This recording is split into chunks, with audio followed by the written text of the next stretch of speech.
Hi friends, welcome to my channel. நான் வந்து skin care and hair care ப்ராடக்ட்ஸ்லாம் ஃப்ரீயாக சொல்லிக் கொடுக்குறேன் அப்படின்னு சொல்லிட்டு ஒரு கருத்து கணிப்பு கேட்டிருந்தேன். அதுக்கு நிறைய பேர் இன்ட்ரெஸ்டட் அப்படின்னு சொல்லி போட்டிருக்கீங்க. இந்த ஃப்ரீ கிளாஸில் நான் என்னெல்லாம் சொல்லிக் கொடுக்க போகிறேன் அப்படின்றத இப்போ பார்த்துடலாம். சில type of gels, creams, scrub, சருமத்தை ஈரப்பதமாக வச்சுக்க மாய்ஸ்சரைசர், பளபள பார்க்கறதுக்கு ஃபேஸ் பேக், ஃபேஸ் மாஸ்க்கு, சன்ஸ்க்ரீனை வெயிலிருந்து காப்பாற்ற, ஃபேஸ் வாஷ், அதுக்கப்புறம் எல்லா type of soap, shampoo, conditioner, lipstick, lip balm, அதுக்கப்புறம் ஃபேஷியல் சீரம்ஸ்லாம் பார்க்க போகிறோம். இது எல்லாத்துக்கும் மேலே ஒவ்வொரு ப்ராடக்ட்டுக்குமே வந்து பிஹெச் ரொம்ப ரொம்ப முக்கியம். அந்த பிஹெச் எப்படி நம்ம டெஸ்ட் பண்ணுறது, பிஹெச் அதிகமானால் என்ன பண்ணணும், பிஹெச் கம்மியானால் என்ன பண்ணணும், இந்த ப்ரொசீஜர்ஸ்லாம் நம்ம பார்க்க போகிறோம். இன்றைக்கி ஃபஸ்ட் கிளாஸில் வந்து ஆலோவேரா ஜெல், கிளியரான டிரான்ஸ்பரண்ட்டான கண்ணாடி மாதிரி இருக்கக்கூடிய ஆலோவேரா ஜெல் எப்படி செய்கிறது அப்படிங்கிறத இன்றைக்கி கிளாஸில் நம்ம இலவசமாக கற்றுக்க போகிறோம். இந்த வீடியோவை நீங்கள் ஸ்கிப் பண்ணாமல் பாருங்கள், அப்போ தான் உங்களுக்கு புரியும். இந்த வீடியோவில் என்னென்ன அளவு சொல்லியிருக்கணும் அதை அப்படியே ஒரு நோட்டில் எழுதி வச்சுக்கிட்டு செய்ய ஆரம்பிங்க. ஸ்கிப் பண்ணிங்கன்னா உங்களுக்கு புரியாது, அதனால் விடாமல் கண்டினியூஸாக பாருங்கள். கண்டினியூஸாக பார்த்தா தான் அளவுகள் மாறாமல் உங்களுக்கு நான் எப்படி செஞ்சுருக்கணும் அதே போலவே உங்களுக்கு ப்ராடக்ட் வரும், ரிசல்ட். 100 கிராம் ஆலோவேரா ஜெல் சேர்க்கிறதுக்கான மெஷர்மெண்ட்ஸ் பார்க்கலாம். ஃபர்ஸ்ட் ஒரு பீக்கர் எடுத்துக்கலாம். அதில் 200 இன்ட்டு ஆலோவேரா பவுடர் 1 கிராம் சேர்த்துக்கலாம். இதுக்கு கண்டிப்பாக டிஎம் வாட்டர் தான் நம்ம யூஸ் பண்ணணும், நார்மல் வாட்டர் யூஸ் பண்ணக்கூடாது. இதில் வந்து நம்ம 99.5 கிராம்ஸ் வாட்டர் எடுத்தோம்னா அதுக்கு 1 கிராம் அளவுக்கு ஆலோவேரா பவுடர் எடுத்தால் போதும். இது உங்ககிட்ட வந்து இந்த பவுடர் இல்லை அப்படின்னா, உங்களுக்கு கிடைக்கல அப்படின்ற பட்சத்தில் நீங்கள் ஃப்ரெஷ்ஷான ஆலோவேரா ஜெல் எடுத்துக்கலாம். அதை வச்சு இதே மாதிரி நம்ம செஞ்சுக்கலாம். பட் அதுக்கு வந்து இந்த வாட்டர் அளவையும் ஆலோவேரா ஜெல்லோட அளவையும் மாற்ற வேண்டியிருக்கும். ஃபார் எக்ஸாம்பிள், இப்போ நீங்கள் வந்து 67 கிராம் டிஸ்டில்டு வாட்டர் எடுத்துக்கிறீங்க அப்படின்னாக்கா 30 கிராம் ஆலோவேரா ஜெல் ஃப்ரெஷ்ஷானது நீங்கள் யூஸ் பண்ணிக்கலாம். இந்த ஒரு டிஃப்ரென்ஸ் தான், சரிங்களா? இப்போ அடுத்தது வந்து இதை ரெண்டு மிக்ஸ் பண்ணதுக்கப்புறம் நான் இதோட ப்ரிசர்வேட்டிவ் சேர்த்துக்கிறேன். இந்த பொருளை வந்து மாதக்கணக்கில் நம்ம வச்சு யூஸ் பண்ணுறதுக்கு கெட்டு போகாமல் இருக்கிறதுக்காக இது கூட நம்ம ப்ரிசர்வேட்டிவ் சேர்க்குறோம். நீங்கள் இதில் போடக்கூடிய ப்ரிசர்வேட்டிவும் ஒரு முக்கியமான பங்கு வகிக்குது கிளியரான ஜெல் கிடைக்கிறதுக்கு. கிளியராக ஜெல் கிடைக்கணும்னா அதுக்கு தகுந்த ப்ரிசர்வேட்டிவ்ஸை நம்ம யூஸ் பண்ணணும். அது வந்து 0.50 கிராம்ஸ் நீங்கள் எடுத்தால் போதும். இந்த ப்ரிசர்வேட்டிவ் போட்டு நல்லா மிக்ஸ் பண்ணிவிட்டு கொஞ்சம் நேரம் அப்படியே வச்சிடணும். இந்த ப்ரிசர்வேட்டிவ் இன்றைக்கி நான் என்ன யூஸ் பண்ணியிருக்கேன் அப்படின்னா லிக்விட் ஜெர்மல் ப்ளஸ் நான் யூஸ் பண்ணியிருக்கேன். அடுத்ததாக இன்னொரு சின்ன பவுல் எடுத்துகிட்டு அதில் நான் வந்து இப்போ என்ன அளந்துக்க போகிறேன் அப்படின்னு சொன்னிங்கன்னா, ப்ரொப்பனிடயால் அப்படின்னு சொல்லிட்டு ஒன்று இருக்குது. அது ப்ரொப்பனிடயால் எடுத்துக்கிறேன். எவ்வளோன்னா 5 கிராம்ஸ் எடுத்துக்கிறேன். இந்த ப்ரொப்பனிடயால் உங்ககிட்ட இல்லை அப்படின்ற பட்சத்தில் இதுக்கு பதிலாக நீங்கள் கிளிசரின் எடுத்துக்கலாம். வெஜிடபிள் கிளிசரின் நீங்கள் எடுத்துக்கலாம். ஏன்னா நிறைய பேருக்கு இது இருக்காது. ஆனால் கிளிசரின் எல்லாருமே ஆர்வமாக இருக்கிறவங்க, கற்றுக்கணுன்னு ஆர்வமாக இருக்கவங்க எல்லாம் கிளிசரின் வச்சுருப்பீங்க. அதனால் நீங்கள் கிளிசரின் எடுத்துக்கலாம். 5 கிராம்ஸ் கிளிசரின் எடுத்துகிட்டு இது கூட நீங்கள் வந்து என்ன, இப்போ முக்கியமான ஒரு பொருள் சேர்க்க போகிறோம். நான் வந்து என்னோடய ஸ்கின் நல்லா ஹைட்ரேட்டடாக இருக்கணும் அப்படிங்கிறதுக்காக நான் வந்து ஹை மாலிகுலர் வெயிட் வந்து ஹைரோலானிக் ஆசிட் வந்து பவுடர் சேர்த்துக்கிறேன். எவ்வளோ சேர்த்துக்கிறேன் அப்படின்னு பார்த்தீங்கன்னா 1 கிராம் அளவுக்கு சேர்த்துக்கிறேன். இது ரெண்டையும் மிக்ஸ் பண்ணுறோம். இந்த ப்ரொப்பனிடயாலையும் ஹைரோலானிக் ஆசிடையும் நம்ம நல்லா மிக்ஸ் பண்ணிக்கலாம். ஹை மாலிகுலர் தான் எடுக்கணும்னு இல்லை, லோ மாலிகுலரும் எடுத்துக்கலாம். ரெண்டுமே கிட்டத்தட்ட ஒரே மாதிரி தான் இருக்கும். ஆனால் நல்லா கான்சன்ட்ரேட்டடாக இருக்கும். இது கொஞ்சம் லைட்டாக இருக்கும், அவ்வளோதான். இப்போ இது ரெண்டையும் நல்லா நீங்கள் வந்து மிக்ஸ் பண்ணிக்கோங்க. ரெண்டும் மிங்கிள் ஆகிற வரைக்கும் நல்லா மிக்ஸ் பண்ணிவிட்டு நம்ம ஏற்கனவே ரெடி பண்ணி வச்சுருக்கிற இந்த வாட்டர் மிக்ஸோட இதை நம்ம மிக்ஸ் பண்ணிக்க போகிறோம்.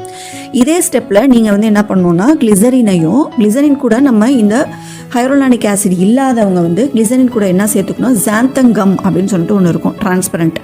அந்த ஜாந்தம் கம் 1 கிராம் எடுத்து மிக்ஸ் பண்ணி நீங்கள் இது கூட போட்டுக்கலாம். இது வந்து ஒரு ஆல்டர்னேட்டிவ் ஆப்ஷன். இந்த வீடியோ நீங்கள் ஸ்கிப் பண்ணாமல் பார்த்தீங்கன்னா தான் என்ன சொல்ல வரேன்றது புரியும். நான் ப்ரொப்பனிடயாலையும் ஹைரோலானிக் ஆசிடையும் நான் மிக்ஸ் பண்ணி போட்டிருக்கேன். இது இல்லாதவங்க கிளிசரினையும் ஜாந்தங்கமையும் மிக்ஸ் பண்ணி போட்டுக்கோங்க. ஏன்னா இது நமக்கு திக்னஸ் கொடுக்கும். நம்ம ஜெல் வந்து நல்லா திக்காக வேணும்ல, தண்ணியாக இருக்கக்கூடாது. அதுக்காக இந்த ஸ்டெப்பை நம்ம மேக் பண்ணுறோம். இப்போ நம்ம இந்த ஹைரோலானிக் ஆசிட் போட்ட உடனே இது கரைஞ்சிருமான்னு கேட்டால் அவ்வளோ சீக்கிரத்தில் கரையாது. கொஞ்சம் அப்படியே உங்களுக்கு க்ளவுட் மாதிரி அப்படியே மிதக்க தான் ஆரம்பிக்கும். ஆனால் பயப்பட வேணாம், கரையலேன்னு சொல்லிட்டு இதை அப்படியே மூடி போட்டு ஒரு ஓரமாக 2 மணி நேரம் 3 மணி நேரத்துக்கு வச்சுருங்க. வச்சுட்டு அதுக்கப்புறம் நீங்கள் ஓப்பன் பண்ணி பார்த்தீங்கன்னா நல்லா சூப்பராக மிங்கிள் ஆகி உங்களுக்கு கிடைக்கும். இப்போ நானும் வந்து இதை ரெஸ்ட்டில் விட போகிறேன். ஒரு 2 ஹவர்ஸ் கழித்து பார்க்கலாம் இது எப்படி வந்து கரைஞ்சிருக்குன்னு சொல்லி உங்களுக்கு காட்டுறேன். வெயிட் பண்ணுங்கள். இப்போ பாருங்கள், 2 மணி நேரம் கழித்து நான் ஓப்பன் பண்ணுறேன். இது நல்லா ஃபுல்லாக வந்து கரைஞ்சிருச்சு.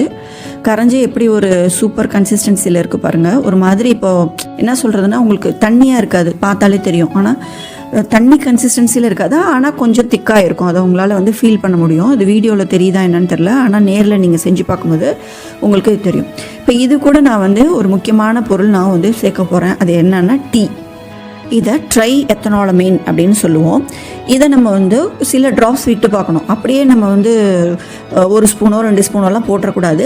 ட்ராப் பை ட்ராப்பாக ஒரு மேக்ஸிமம் ஒரு 5-6 ட்ராப்ஸ் போட்டாலே போதும். அதுக்குள்ளாரே அது வந்து கெட்டியாகிடும். நீங்கள் வந்து ட்ராப்பாக போட்டு பாருங்கள். உங்களுக்கு வந்து கரெக்டான கன்சிஸ்டன்சி ஆலோவேரா ஜெல் கன்சிஸ்டன்சி தெரியும். அந்த கன்சிஸ்டன்சி வர வரைக்கும் போட்டுட்டு ஸ்டாப் பண்ணிடணும். ஏன்னா இது ரொம்ப அதிகமாக போட்டுறக்கூடாது. போட்டால் pH வந்து பயங்கரமாக அதிகமாகிடும். அது நம்ம ஸ்கின்னுக்கு நல்லதில்லை. அதனால் ஜாக்கிரதையாக மேக்ஸிமம் 5 ட்ராப்ஸ்க்கு மேலே போட வேண்டியிருக்காது. அந்த மாதிரி நீங்கள் போட்டுட்டு கொஞ்ச நேரம் வெயிட் பண்ணிங்கன்னா நல்லா திக்காகிடும். நல்ல திக் கன்சிஸ்டன்சிக்கே வந்துடும். இப்போ காட்டுறேன் பாருங்கள். உங்களுக்கு கன்சிஸ்டன்சி தெரியுதா? எவ்வளோ சூப்பராக ஆலோவேரா ஜெல் ரெடி ஆகிருக்கு பாருங்கள். நல்லா ஜெல் கன்சிஸ்டன்சி தந்துருச்சு. தெரியுதா உங்களுக்கு? இப்போது இதுதான் கரெக்டான ப்ரொசீஜர். நீங்கள் கரெக்டாக எல்லாத்தையும் செஞ்சீங்கன்னா இந்த கன்சிஸ்டன்சி கண்டிப்பாக உங்களுக்கு கிடைக்கும். சப்போஸ் நீங்கள் ஏதாவது மிஸ்டேக் பண்ணியிருக்கீங்க, அளவுகள்லையோ இல்லை வேறு எதுலையோ மிஸ்டேக் பண்ணியிருக்கீங்கன்னா இந்த கன்சிஸ்டன்சி உங்களுக்கு வரதுக்கு கொஞ்சம் ப்ராப்ளமாக இருக்கும். அதனால தான் சொல்கிறேன், வீடியோ வந்து ஸ்கிப் பண்ணாமல் ஃபுல்லாக பாருங்கள். அப்போ தான் உங்களால் வந்து இந்த கன்சிஸ்டன்சியை வந்து அச்சீவ் பண்ண முடியும். சரிங்களா? இன்றைக்கி நம்ம பார்த்துருக்கிறது 100 கிராம்ஸ் ஆலோவேரா ஜெல் மேக் பண்ணுறதுக்கான மெஷர்மெண்ட்ஸ் தான். யூஸ்வலாக ஆலோவேரா ஜெல்லில் வாசனைக்கு நம்ம எசென்ஷியல் ஆயிலோ ஃப்ராக்ரன்ஸ் ஆயிலோ போட்டோம்னா இந்த கிளியரன்ஸ் கிடைக்காது. கிளியராக இல்லாமல் க்ளவுடி ஆகிடும். அதனால் மேக்ஸிமம் நீங்கள் அதை அவாய்ட் பண்ணிடலாம். நேச்சுரலாக அப்படியே யூஸ் பண்ணலாம். அடுத்த முக்கியமான ஸ்டெப் என்னென்னா, ப்ராடக்ட் நம்ம தயாரித்து முடித்ததுக்கப்புறம் இதில் pH டெஸ்ட் வந்து இம்பார்ட்டண்ட்டாக நம்ம 100% எடுத்தே ஆகணும். ஏன்னா நம்ம ஸ்கின்னுக்கு வந்து எத்தனை ஸ்கின்னில் இப்போ ஜெல்லுன்னு எடுத்துக்கிட்டிங்கன்னா 4 to 5.5-6 வரைக்கும் இருக்கலாம். இந்த மாதிரி இருந்தால் அந்த கன்சிஸ்டன்சி வந்து கரெக்டு, நம்ம ஸ்கின்னை எந்த பாதிக்காது. என்னோட pH இப்போ கரெக்டாக இருக்குது, 5.5 இருக்குது. இந்த pH வந்து எப்படி செக் பண்ணுறதுன்னா, அப்படியே ப்ராடக்ட்டில் வச்சு நான் செக் பண்ணியிருக்கேன். இது மாதிரியும் பண்ணலாம். இல்லைன்னா 8 கிராம்ஸ் டிஸ்டில்டு வாட்டரை எடுத்துகிட்டு அதில் வந்து 2 கிராம் நம்ம தயாரித்த ப்ராடக்ட்டை போட்டு நல்லா மிக்ஸ் பண்ணிவிட்டு அதில் pH ஸ்ட்ரிப்பை வந்து நினச்சோம் நீங்கள் pH பார்க்கலாம். ரெண்டுமே கிட்டத்தட்ட ஒரே மாதிரி தான் எனக்கு ரிசல்ட் கொடுக்குது. அதனால் நான் ஸ்ட்ரைட்டாகவே பார்த்துக்கிறேன். இப்போ நான் pH டெஸ்ட் முடித்ததுக்கப்புறம் என்னோடய ப்ராடக்ட்டை வந்து கொஞ்சம் நேரம் அப்படியே வச்சுட்டு அதுக்கப்புறமா நான் வந்து ஒரு க்ளீனான ஸ்டெர்லைஸ்டு கண்டெய்னர் எடுத்து அதில் நான் போட்டுக்கிறேன். கண்டிப்பாக ஸ்டெர்லைஸ் பண்ணியிருக்கணும். நம்மளோட எந்த ப்ராடக்டை எந்த பாத்திரத்தில் வைக்க போகிறோமோ அதை நம்ம ஸ்டெர்லைஸ் பண்ணியிருக்கணும். அப்போ தான் நம்மளோட ப்ராடக்ட் வந்து கெட்டு போகாமல் ரொம்ப நாளைக்கு வரும். இப்போ நமக்கு சூப்பரான கிளியரான ஆலோவேரா ஜெல் கிடச்சிருச்சு. இது உங்களுக்கு வீடியோவில் எப்படி தெரியுதுன்னு எனக்கு தெரியல. நான் கையில் எடுத்து உங்களுக்கு காட்டுறேன். இதில் நம்ம டிஎம் வாட்டர் யூஸ் பண்ணியிருக்கோம். அதுக்கப்புறம் நம்ம வந்து 200 into ஆலோவேரா பவுடர் யூஸ் பண்ணியிருக்கோம். அப்படின்னா என்ன அப்படின்னா 200 மடங்கு புதிய கற்றாழை ஜெல்லுக்கு சமமானது இந்த பவுடரு. அதுக்கப்புறம் நம்ம ப்ரொப்பனிடைல் யூஸ் பண்ணியிருக்கோம். அது வந்து ஒரு ஹியூமக்டன்ட்டு, அது சோளத்துலேருந்து எடுக்கிறாங்க, ரொம்ப நேச்சுரலானது. டீங்கிறது என்னென்னா ஒரு ஆர்கானிக் காம்பவுண்டு. இது மாதிரி எல்லாமே ஆர்கானிக்காக தான் நம்ம யூஸ் பண்ணுறோம். எதுவுமே கெமிக்கல் கிடையாது. பயப்படாமல் யூஸ் பண்ணலாம். கையில் எடுத்து பார்க்குறப்ப உங்களுக்கு எவ்வளோ டிரான்ஸ்பரண்ட்டாக இருக்குன்றதை தெரியும். பாருங்கள், என்னோடய கையில் வச்சு அப்ளை பண்ணி காட்டுறேன். எவ்வளோ டிரான்ஸ்பரண்ட்டாக இருக்குது, கண்ணாடி மாதிரி இருக்குது. தெரியுதா உங்களுக்கு? இது வந்து நம்ம ஸ்கின்னில் அப்ளை பண்ணும்போது அப்படியே கொஞ்சம் நேரத்தில் ஸ்கின் வந்து அப்சர்வ் பண்ணிக்கும். அது அந்த அளவுக்கு நல்லா சூப்பராக இருக்குது. இன்னொரு பாயிண்ட் உங்களுக்கு சொல்லணும், எந்த ப்ராடக்ட்டும் மேக் பண்ணி முடித்த உடனே நீங்கள் வந்து ஸ்கின்னில் அப்ளை பண்ணக்கூடாது. மினிமம் மேக்ஸிமம் ஒரு 24 hours ஆகுது நீங்கள் விடணும். 24 hours விட்டதுக்கப்புறம் அந்த ப்ராடக்ட்டை நீங்கள் யூஸ் பண்ண ஆரம்பிக்கலாம். சரிங்களா? இன்றைக்கி ஃபஸ்ட் கிளாஸ் உங்களுக்கு பிடிச்சிருக்குன்னு நினைக்கிறேன் ஃப்ரெண்ட்ஸ். இந்த வீடியோ உங்களுக்கு பிடிச்சிருந்ததுன்னா மறக்காமல் என்னோடய சேனலை சப்ஸ்கிரைப் பண்ணிவிட்டு பெல் ஐக்கானை ப்ரெஸ் பண்ணிவிடுங்க. அப்போ தான் நான் போடுற வீடியோஸ்லாம் உங்களுக்கு உடனுக்குடனே வரும்.